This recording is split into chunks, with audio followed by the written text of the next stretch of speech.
this with a particular focus on non-traditional instruction, since that's what we're all doing at this moment. All right, so when you think about specific academic aptitude, students are formally identified gifted and talented beginning in the 4th grade. And we usually use the MAP test as a determining factor for their qualification, as well as 3 points of data. So they may qualify in language arts, math, science, or social studies. Then if you're thinking about general intellectual ability, we use the COGAT test as a determining assessment for this, as well as 3 other data points. And students who have a general intellectual ability giftedness may have some of these behaviors. They may be abstract thinkers. They might recognize patterns easily and recognize patterns that other students don't recognize. They may have a high vocabulary, especially when compared to their classmates. They may also be 1 or 2 grade levels above their peers, as well as observant and very independent workers. So when you are in your live meetings, really pay close attention to your students, and you can tell from your discussions with your students those who are thinking on a different level. Maybe they're thinking more outside of the box than their classmates. You can tell in their answers if they're using a higher vocabulary, and you can also determine based on the work that they're sending in if they are working independently and able to progress through your assignments quickly. There are multiple delivery options when working with your gifted and talented students. When you are thinking about these delivery options, and I'll get more into those a little bit later in the presentation, you do want to consider the different characteristics of your students. So you want to think about student behaviors. Are your students independent workers, or do they prefer to work in a group? How are their time management skills? Are they able to complete things in a timely fashion, or does it take them a really long amount of time to complete an assignment? Do your students have expertise on a certain topic? Are they able to talk about something for a really long time and they're very knowledgeable about it and they're able to teach others? Or do they have a high interest in a certain topic where they will be able to become experts in that subject if given a little bit of support and time to do so? You also want to think about your students' strengths. Are they strong in math, English language arts, science, or social studies? Are they meticulous in their work? Do they really take care in what they're doing? And then other student characteristics. Are they intrinsically or extrinsically motivated? And how can you tap into that motivation through a virtual learning setting? Are they leaders, and are they creative? And again, how do they work with classmates, or do they prefer to work independently? So these are some things you want to consider when looking at these different delivery options. Now, gifted and talented services begin in 4th grade for students who are formally identified. However, if you teach kindergarten through 3rd grade, you probably have students in the primary talent pool. Those students also need different things to help them to excel during the school year. And some of those include differentiated instruction, or a differentiated curriculum. So if you have a student who is in the 1st grade, for example, but they're reading books at a 4th grade level, then you want to make sure that you have them reading those 4th grade level books. They might be by the same author that you're working with your other students, but you want to make sure that those students who need that higher level reading, for example, are being provided that. Flexible grouping. So a lot of times in our virtual learning, you might be able to put your students in different breakout rooms and create different groups. So making sure that you have your students working together in groups based on their interests and abilities. A lot of times it's easy to have our high achieving students kind of help other students because they have the knowledge to work with that student in a particular topic. However, we don't want to hold any of our students back. So it's really important that we group them according to their strengths and interests and abilities so that they're able to progress fully through the school year. Also, regrouping based on individual needs, interests, and abilities of the students. You can be flexible, if you have students who really love art or students who really are interested in, for example, different science experiments. You can group your students according to their interest, and you might find that you have more diversity in those groupings, still allowing all of your students to thrive. And then, of course, using appropriate resources, services, and acceleration options. So, speaking of acceleration options, some of these include early entry into kindergarten, curriculum compacting, which I'll talk about a little bit more in the future slides, higher level activities based on parallel content. So you might have a topic on multiplication, and you have some students who are working on a higher level of multiplication or doing research into how multiplication is used in a particular career, for example. Subject level acceleration. So speaking of that first grade student who might be reading at a fourth grade level, you may also have that student collaborate with a fourth grade class and work with that class on reading and during their reading time. Grade skipping and early exit from school. So I do have some links here, and my links are available on the schedule. So here we have the guide to Kentucky System of Interventions, and I'm going to scroll down to the bottom, and the bottom of page 58 is where there are a list of the different types of acceleration. So I've talked about some of these, and it just gives a brief synopsis of the different acceleration types. A few that I didn't mention are continuous progress. So the student is given given content progressively as prior content is completed and mastered. So they're continually moving through the content. Self-paced instruction. So students are working at their own pace on activities that meet their particular needs. And there are many listed here. Mentoring might be something that you look into during NTI, as well as extracurricular programs. Although they will look different virtually, they still can take place. Correspondence courses, for example, credit by examination, you're looking more into high school towards the end, acceleration in college, early entrance into middle, high school, or college. So this resource is available for you all that you can take a look at it more deeply.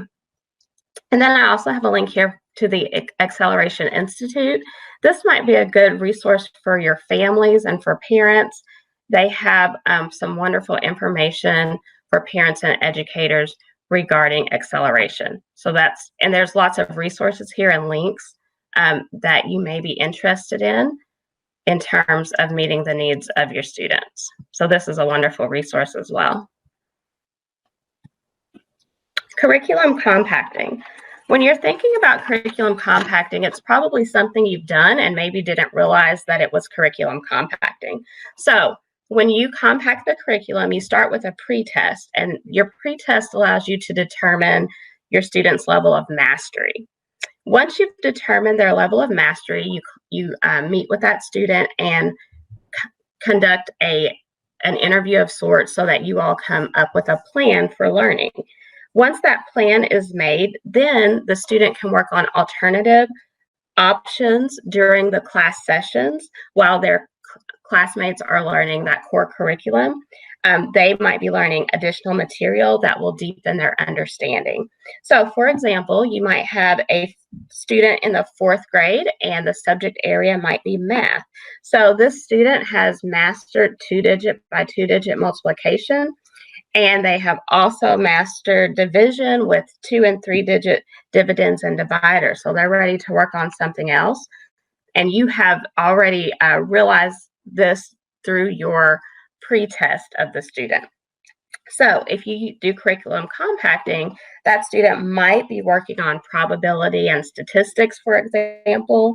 They might be working on some logical thinking activities and number puzzles. So you're wanting to keep the student challenged and engaged while moving on through a topic that they have already mastered.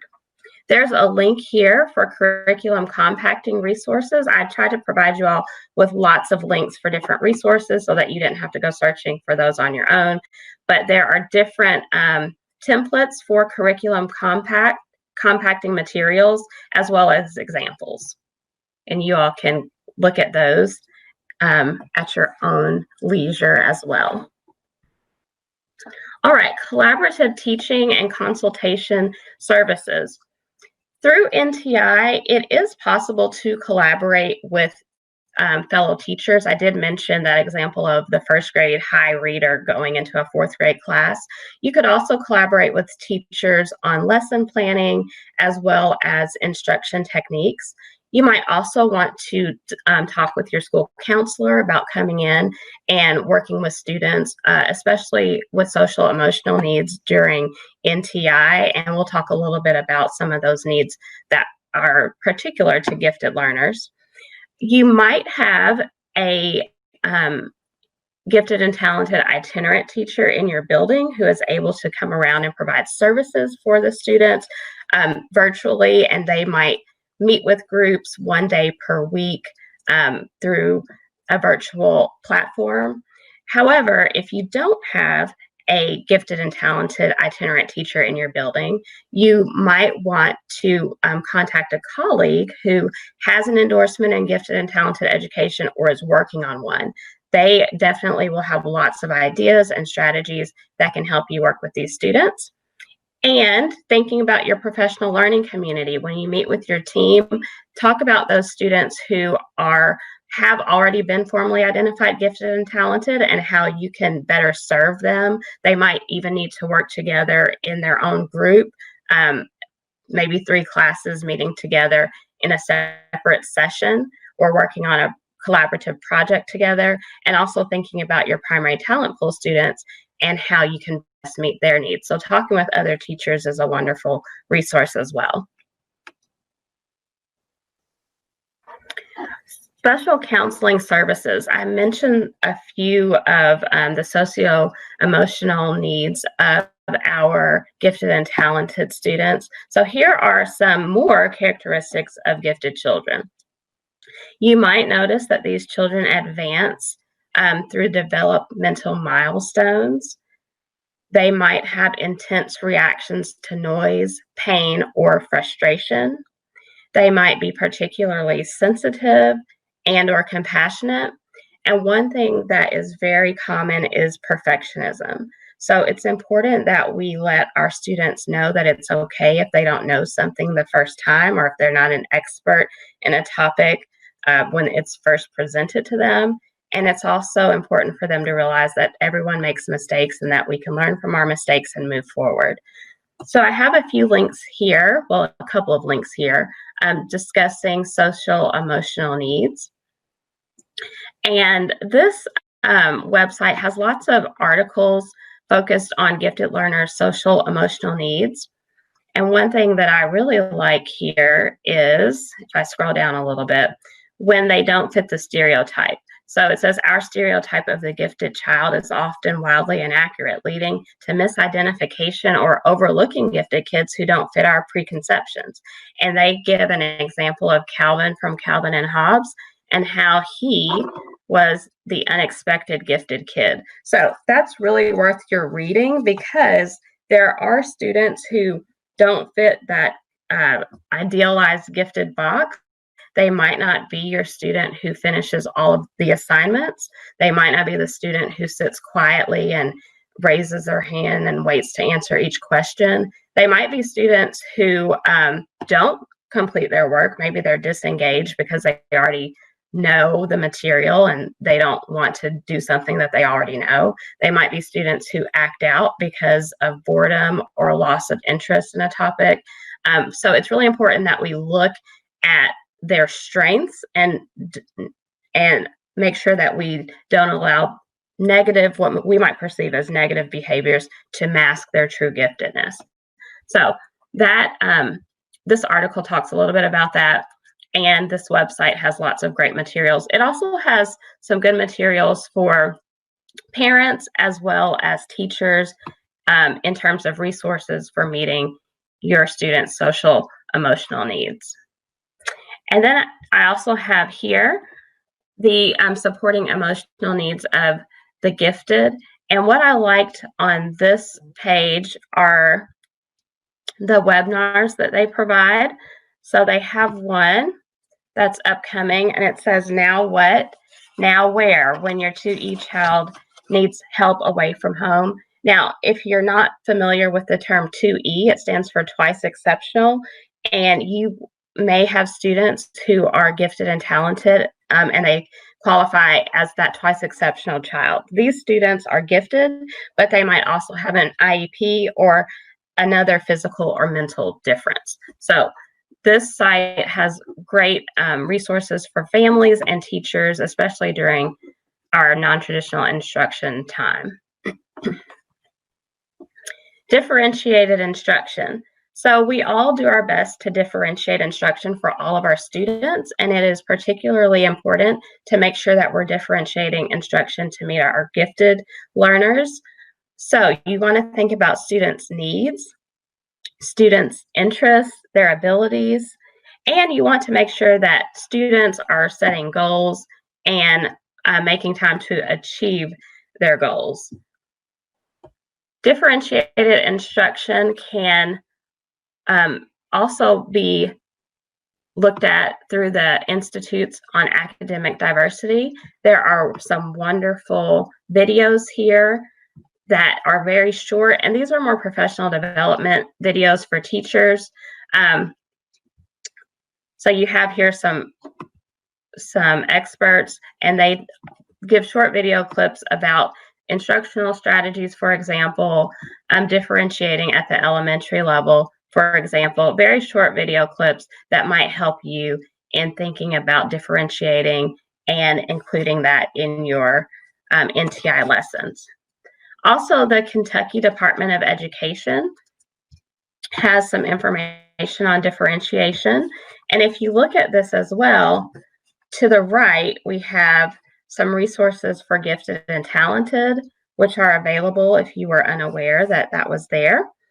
And when you look at these, there are plenty of gifted and talented resources and gifted and talented links of interest that you can use to help you better meet the needs of your students, as well as thinking about ways to differentiate the instruction, because we want to make sure that our students are excelling and that we're not holding them back in any way and saying, well, you can't move on. We're only going to this chapter of the book, for example, you can't go any further. We really want to make sure that we are allowing them to excel and that we're nurturing their growth. So that might be a resource that you look at later. And then some online resources for teachers. This is a 6-page document that has lots of links for teachers, and there are wonderful resources that you can use during your non-traditional instruction. Here we have some graphic organizers. These have already been created. You can use these where students can write on them through different applications, through virtual applications and pens and whatnot that you can use. So there are a wide variety of online resources that teachers can use here. There's another one that I wanted to show, the Field Trip Earth. Wonderful global resources. This is from the North Carolina Zoo Society. Great resources for your students. And then another that I wanted to show you all, because there are many. So this is linked to the presentation, so you can look through them if you've not seen this already. NASA is one that I've used with my students, and there's great collaborations there. So they have some STEM activities and some resources for K-4 educators, for example, middle school and high school.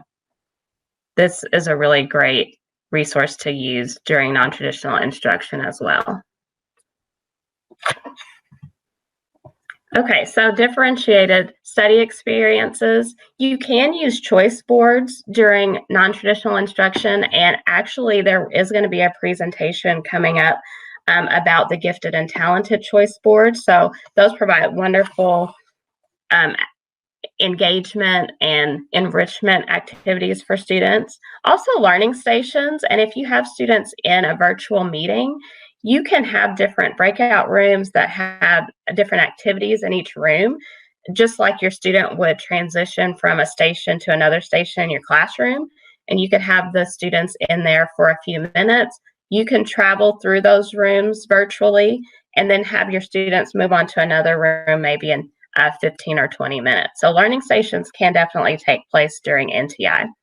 Flexible grouping, I discussed earlier, it allows for various levels of ability and diversity without creating distinctions. It promotes interaction and empowers students.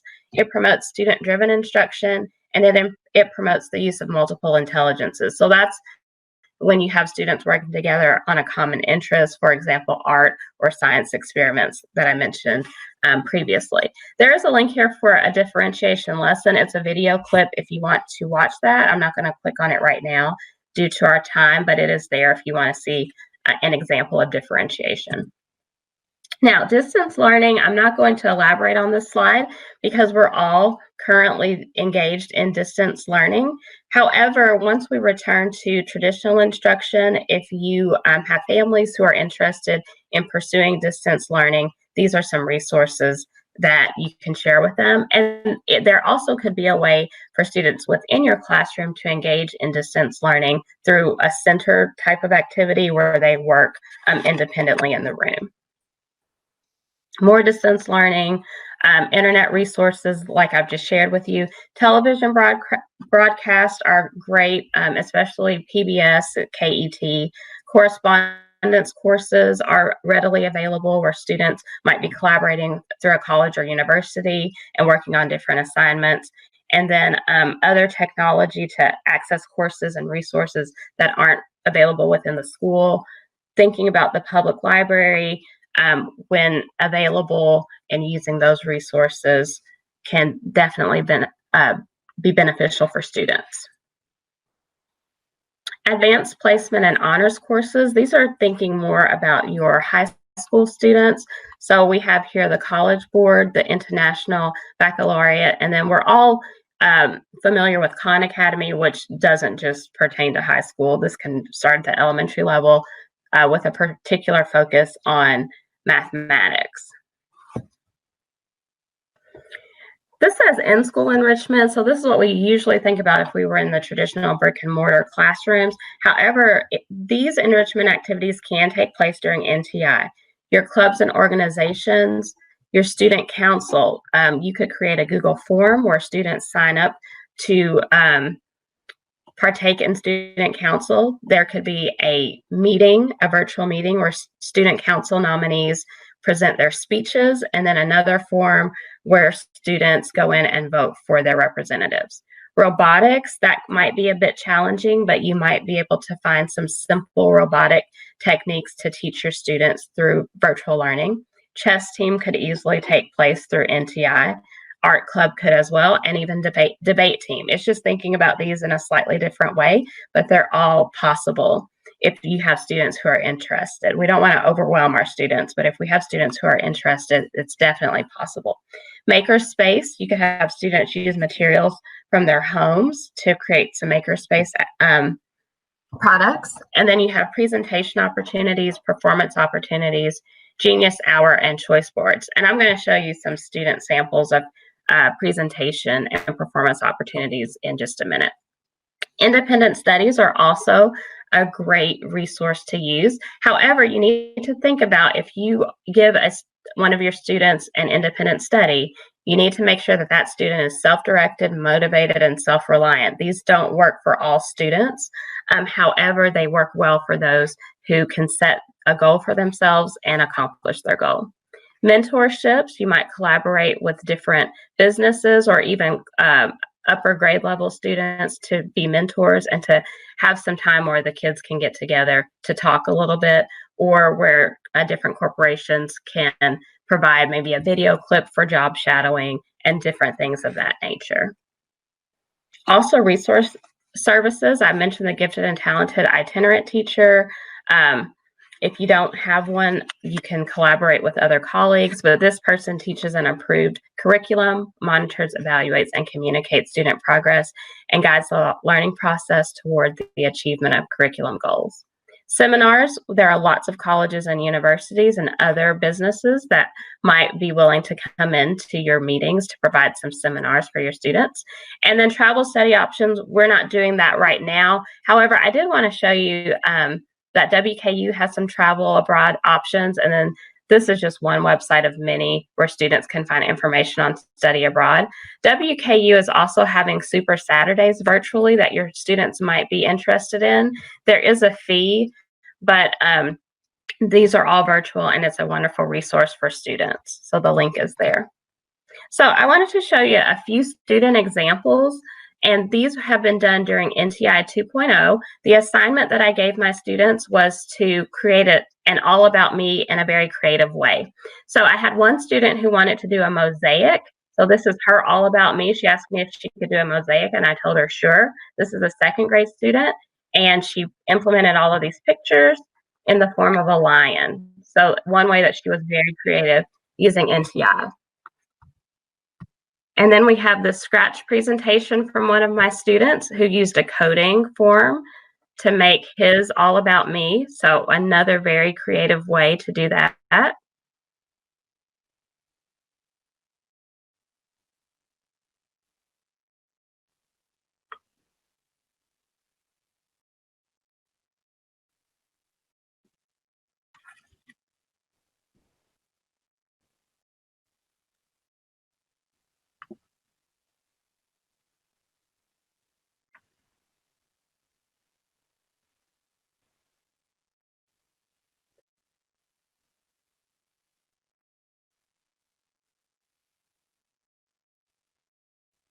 Okay, so I'll stop that there, but you can see the entire thing if you look at the slideshow. One student did a comic strip to show his all about me. This is, I believe, a second grade student. And then we had a student who presented a slideshow. So very creative ways to tackle one topic. Some other examples that my students produced were one child had a puppet show for his all about me, and the puppet did the entire presentation. I had another student in first grade who wrote a song, and she sang the song for the group.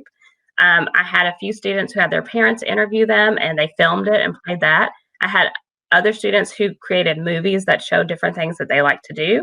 I had one student who produced a play that was based upon Hamilton, and he showed us that video.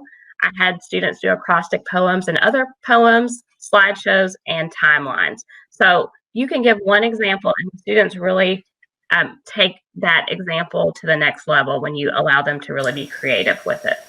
You know what I like about all those examples? If you're interested, and a few references. And I know we're ending the session. If anybody had any questions for me, I just want to thank you all for your time. And thanks so much for allowing me to present. Thank you for being here. That was a great presentation. I love the amount of resources you had in there. And that last one, I was trying to get in there, and I was like, what I like about all of those examples, those would be great backpack artifacts, because I'm never going to let the backpack go. That was great. Definitely. Thank you. Well, thank you for being here.